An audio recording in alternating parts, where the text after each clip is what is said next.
लगई मम्मी तोहार लगई सासू, हमारे लगई मम्मी तोहार लगई सासू। लालन के लगई नानी रजा बरा निक लागई, लालन के लग नानी रजा बरा निक लागई। बरा निक लागई हो बरा निक लागई, बरा निक लागई हो बरा निक लागई। लालन के लगई नानी रजा बरा निक लागई। हेलो दोस्तों, नमस्ते, प्रणाम। फिर से स्वागत करती हूँ हम अपने YouTube चैनल में, सीमा लोकगीत चैनल में। तो कैसे हो आप लोग? आशा है स्वस्थ होंगे, अच्छे होंगे। इस वीडियो में हम एक छोटा सा प्यारा सा झूमर गीत लेकर आए हैं जो बहुत अच्छा है सुनने में। यदि पसंद आए तो लाइक, सब्सक्राइब, शेयर कीजिएगा और कमेंट में ज़रूर बताइएगा। हम शुरू करते हैं इस गीत को। नैहर के सुखे चैन राजा बरा निक लागई, नैहर के सुखे चैन राजा बरा निक लागई। हमारे लगई मम्मी तोहार लगई सासू, हमारे लगई मम्मी तोहार लगई सासू। लालन के लगई नानी रजा बरा निक लागई, लालन के लग नानी रजा बरा निक लागई। बरा निक लागई हो बरा निक लागई, बरा निक लागई हो बरा निक लागई। लालन के लगई नानी रजा बरा निक लागई, लालन नानी रजा बरा निक लागई। ससुर के सुखे चैन रजा बरा बुरा लागई, ससुर के सुखे चैन रजा बरा बुरा लागई।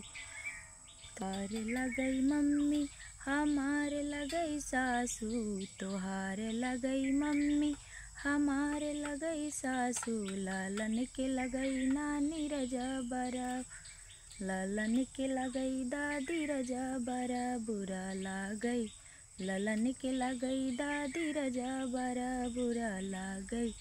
हमारे लगई चाची तोहार लगई सासू, हमारे लगई चाची तोहार लगई सासू। लालन के लगई नानी रजा बरा निक लागई, लालन के लग नानी रजा बरा निक लागई। नैहर के सुखे चैन रजा बरा निक लागई, नैहर के सुखे चैन रजा बरा निक लागई।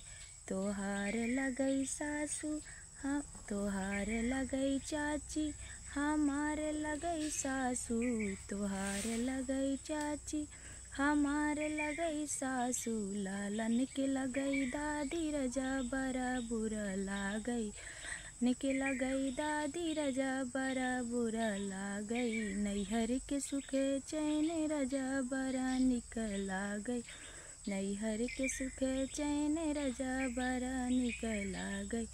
हमारे लगई भाभी तोहार लगई भाभी, हमारे लगई भाभी तोहार लगई भाभी। लालन के लगई मामी रजा बरा निक लागई, लालन के लगई नानी रजा बरा निक लागई। नैहर के सुखे चैन रजा बरा निक लागई, नैहर के सुख चैन रजा बरा निक लागई। तोहार लगई भाभी हमारे लगई गोतिन, तोहार लगई भाभी हमारे लगई गोतिन। ननद लालन के लगई आंटी रजा बरा बुरा लागई, लालन के लगई आंटी रजा बरा बुरा लागई। नैहर के सुख चैन रजा बरा निक लागई।